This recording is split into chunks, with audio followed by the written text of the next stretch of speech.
The realization of every cherished reality must begin with a well-understood dream or an inspiration. Such dreams or inspirations are special favor from Allah to some of His servants. Of course, such dreams must not contradict the already revealed words of Allah and genuine sayings of His Holy Prophet Muhammad sallallahu alaihi wasallam, as well as those gospels revealed before the prophets.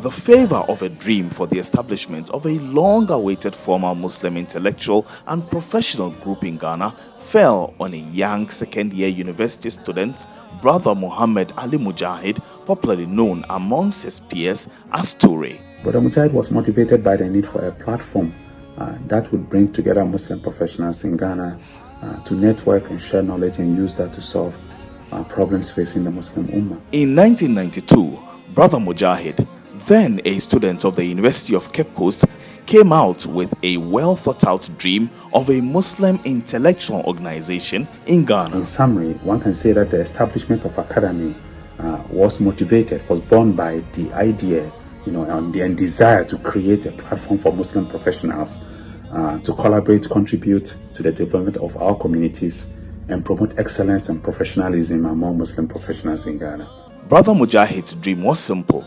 Let there be a group of young Muslim intellectuals in Ghana formally bounded in an organization to promote Islam through education and intellectual development of the Ghanaian Muslim youth in particular and the Ghanaian children as a whole. The components of the dream were bringing Muslim intellectuals and professionals together for a common cause, being the mouthpiece of Muslims in Ghana, and then providing social and educational benefit to the Muslim Ummah in Ghana.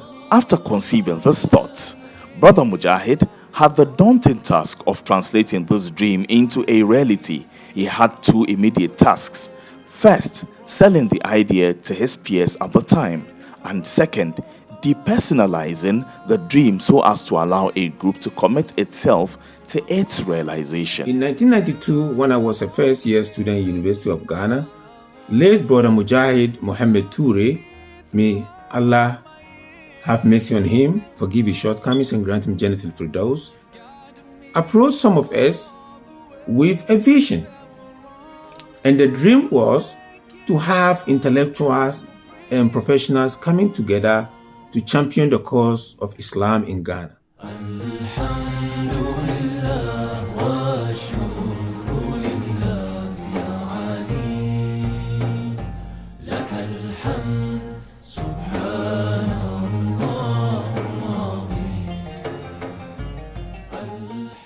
Within 2 years, he was able to put together an enthusiastic and dedicated young Muslim students who were also promising future scholars and professionals who were ready in all sense of the word to translate the dream into a reality.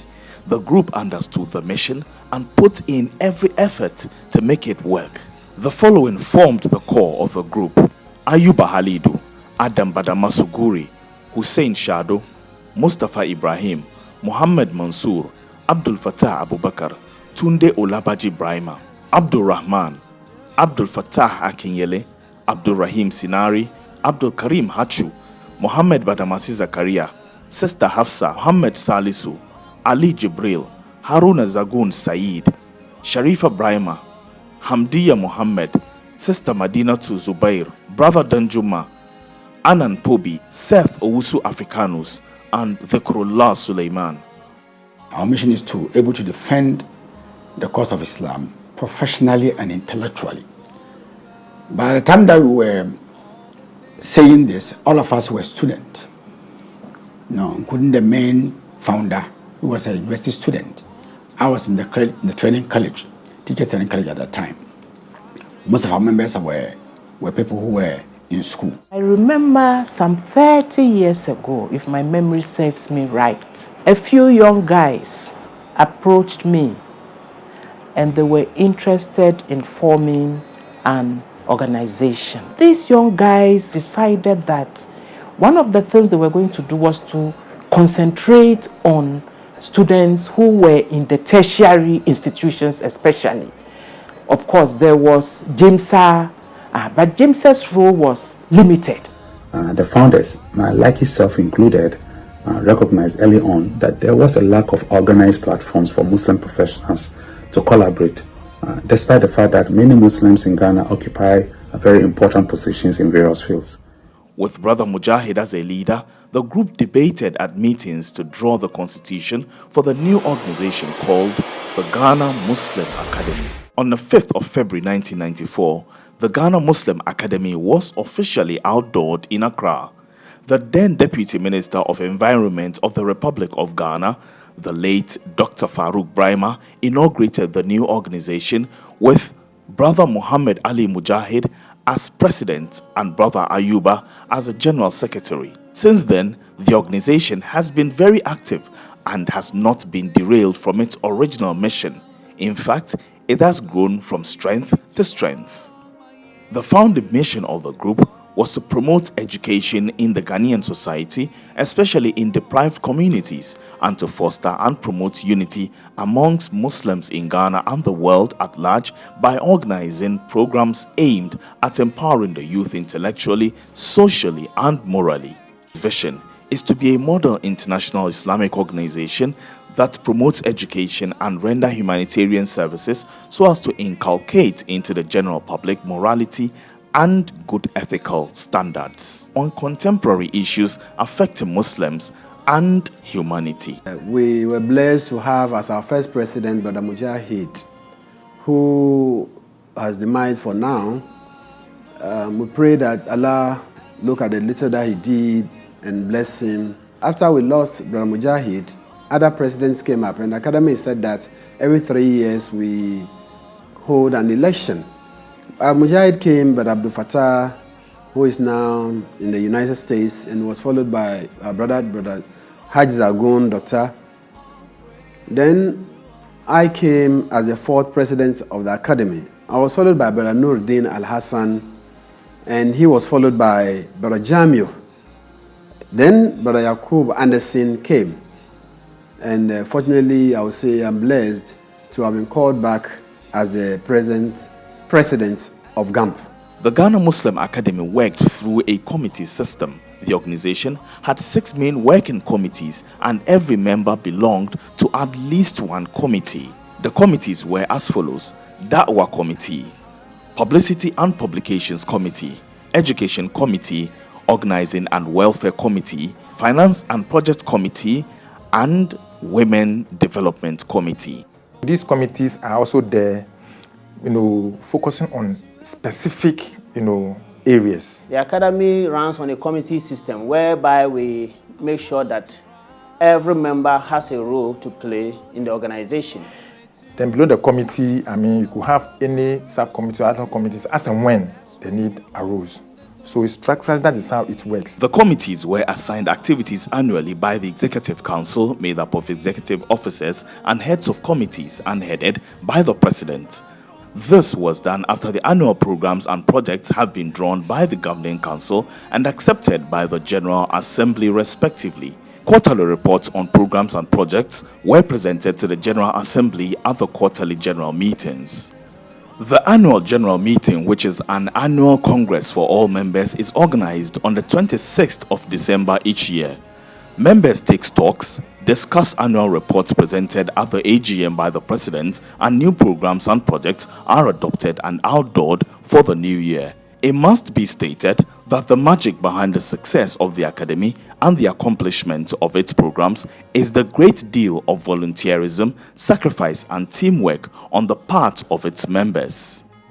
The traditional programs of the Academy include the following: annual Dr. Ahmed Isaka Abdullahi Free Vacation School for senior and junior high school students since 1995. We started the free vacation classes, in 1995 at Newtown, and then 1996 we moved to Nima.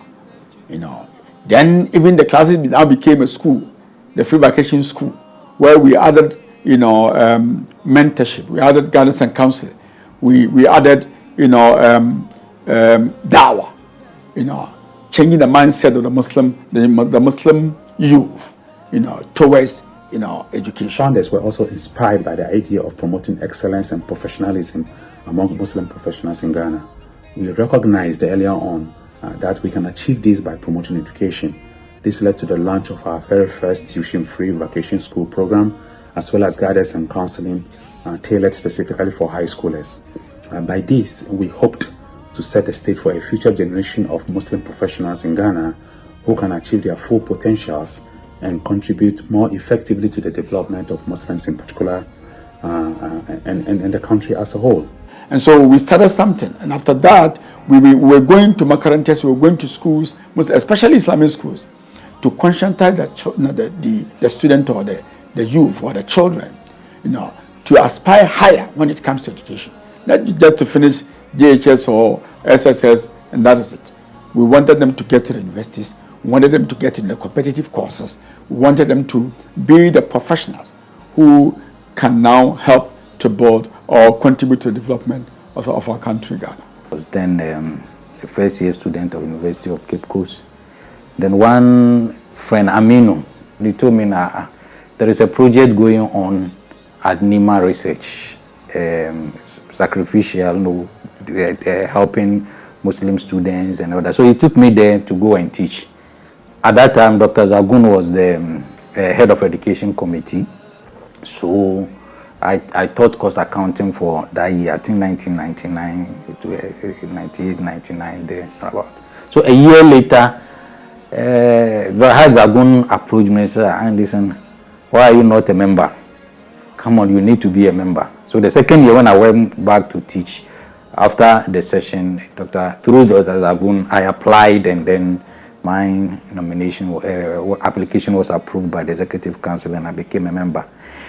And throughout my stay with the academy, one committee that I worked with and eventually became head of that committee is the Education Committee. And we did a lot.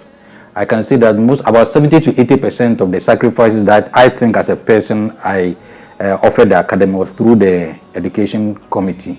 Because at that time, we came to meet a policy where young Muslim intellectuals and scholars thought it was their responsibility, their duty to help the younger ones to gain admission into tertiary institutions.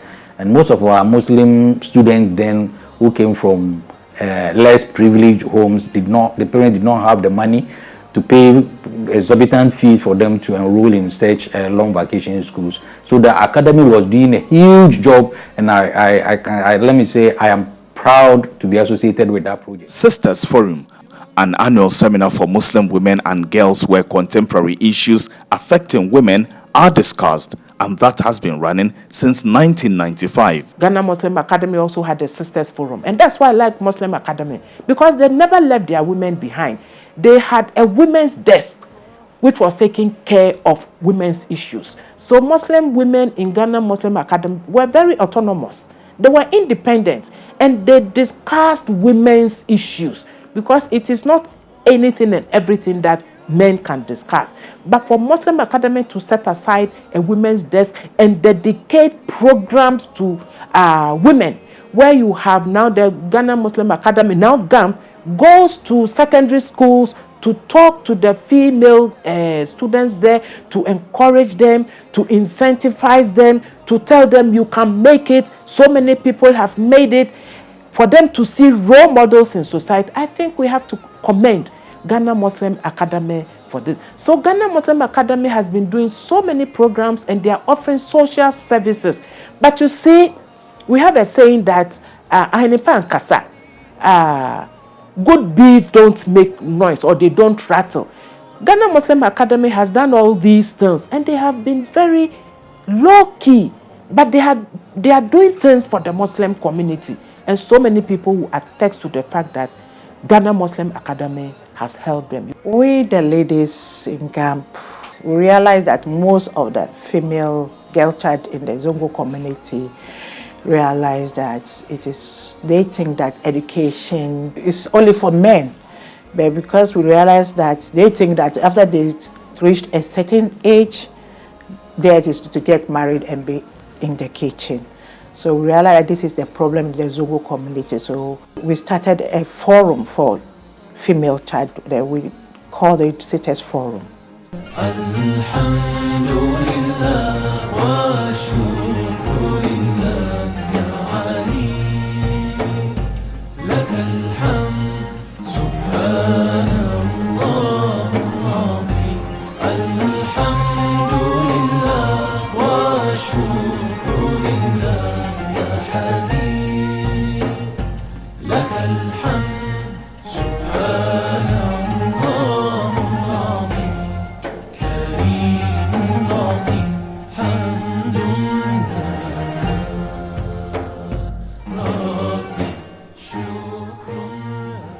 MA Mujahid Annual Ramadan Lectures, an annual research-based lecture on contemporary socio-economic, political and religious issues since 1997.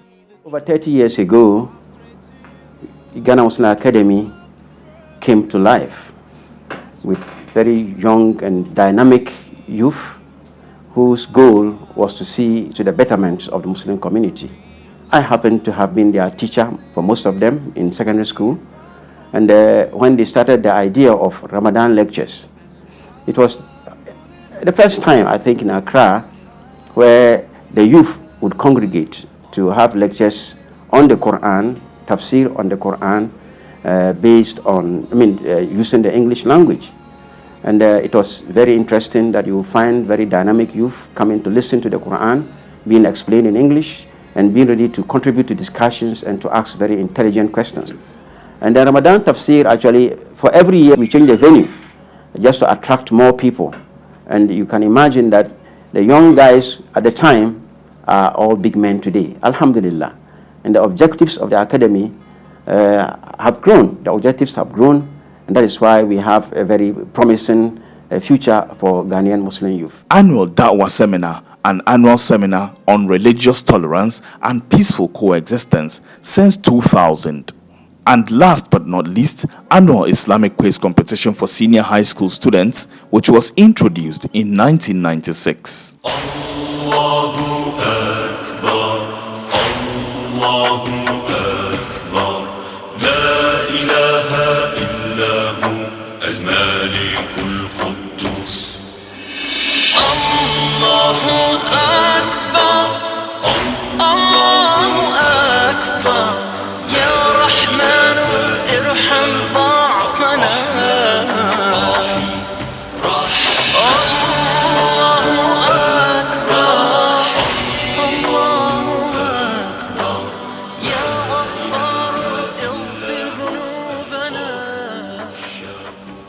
Today, the Ghana Muslim Academy, now called Ghana Academy of Muslim Professionals, GAMP, is made up of young Muslim intellectuals and professionals from diverse academic and professional backgrounds. Most of our members now have graduated from youth to adults. Because our members, those who started, almost all of us are above 40. So we can be the youth, we were in 1992, again. And so we are now professionals, we are matured, we are not just the youth. So we thought that the name must change, from Ghana Muslim Academy to Academy of Muslim Professionals. These include medical doctors, diplomats, bankers, lecturers, teachers, engineers, Islamic scholars, public servants, nurses, journalists, among others. For the past 30 years, the little that GAMP has done has shown that it has impacted positively on the Muslim community. People who went through our vacation school were able to get guidance, and today, some of them are serving in responsible positions as managers and professionals, some are lecturers.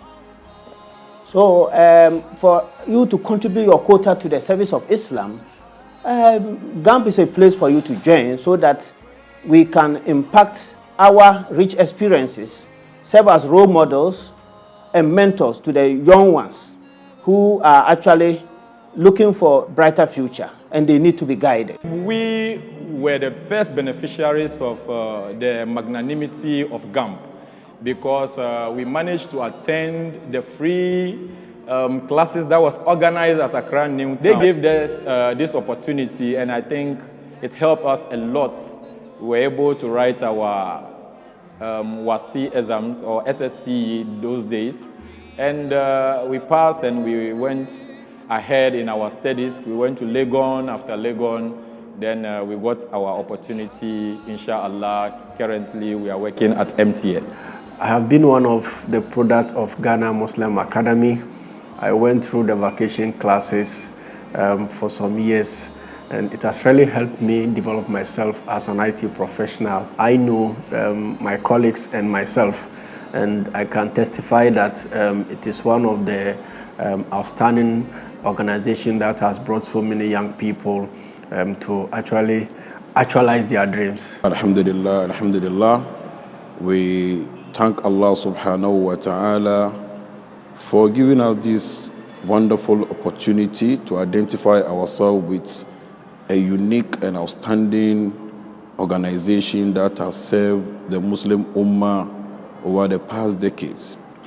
Personally, we have been beneficiary of this hard-working organization called Ghana Academy of Muslim Professionals, then called Ghana Muslim Academy. The only assured resource they had was the little education Allah subhanahu wa ta'ala gave them, and the hard work, the commitment, the enthusiasm that Allah granted them. They were able to harness other resources and make sure the percentage of Muslim youth who gain admission into tertiary education was increased.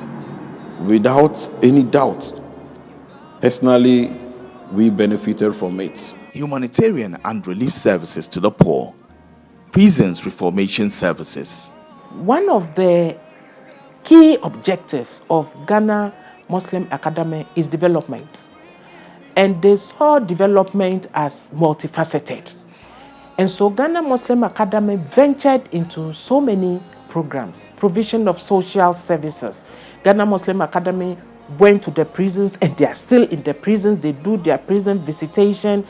And that is how Muslims got to know that, in fact, you have lots of Muslims in the prison, and if Muslims don't sit up, a lot of the people who are in prisons will come out as non-Muslims, because you have the Christian chaplains going there to evangelize, and sometimes they get Muslim young ones who are there because nobody actually goes there to talk to them and to give them hope that when they come out, they can be somebody. And we once visited James Ford prisons and realized that out of about 900 inmates, almost over 400 were Muslims, and no Islamic organization were attending to the needs of those people. So when we went there, they told us the kind of problem that they were going through, and also realized that they've been neglected by the Muslim community.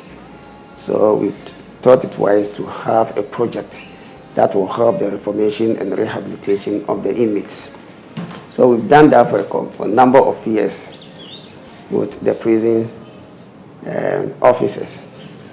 In fact, it was very striking to mention that along the line, one of the officers that we met at the prisons told us that there's a certain gentleman there. They know that for him coming there was a mistake, was an accident. Even though the organization is yet to achieve its vision since its inauguration in 1994, there has been significant successes in its pursuance of its mission. Here are some of its humble but impactful achievements. One thing we have achieved is the unity of purpose of Islam. We'll be able to bring diverse opinions and people together under the umbrella of Muslim Academy. And we have achieved that with a lot of excellence. We have divergent views, we express them, but we are always able to find common ground to make sure that we progress in Islam. And I'm particularly excited about it. We are non-discriminatory. We are always there for everybody. And I'm sure that kind of platform is what Islam needs, not only in Ghana, but across the world. And so, inshallah, during our programs, you see people of diverse backgrounds, and we'll be able to operate in such a way that everybody is happy. I'm also particularly excited about Ghana Academy of Muslim Professionals because in setting it up, I wasn't there, but I discovered that most of us came from around the communities of Nima, Newtown, etc. And we've not shied away from that. We've tried to develop our communities. And so the vacation classes stands up tall, and I love it. And I'm particularly excited that it's be able to stand the test of time. And we have products who have graduated from this vacation class by their own testimonies. They say that they were particularly motivated. For the past 30 years, if I want to say what we have achieved much, it's about the change of mindset of the Muslim community about education. We set out to conscientize the Muslim Ummah about education, holistic education, where the child get the skills and also get to know God and be able to, relate well in society. And that is our main aim. And so if Muslims today, especially Muslims in Accra. And Accra is everything. Once you touch Accra, you touch everywhere. If they will say that Muslims have become very much aware about education and the benefits of education and why Muslims must be highly educated, then I can say it can be related to the Ghana Muslim Academy then and now the Ghana Academy of Muslim Professionals. We believe in the motto, Islam is development, and understand the words of Allah that surely Allah does not change the condition of a people unless they begin the changing process themselves. This quote is from the glorious Al-Quran.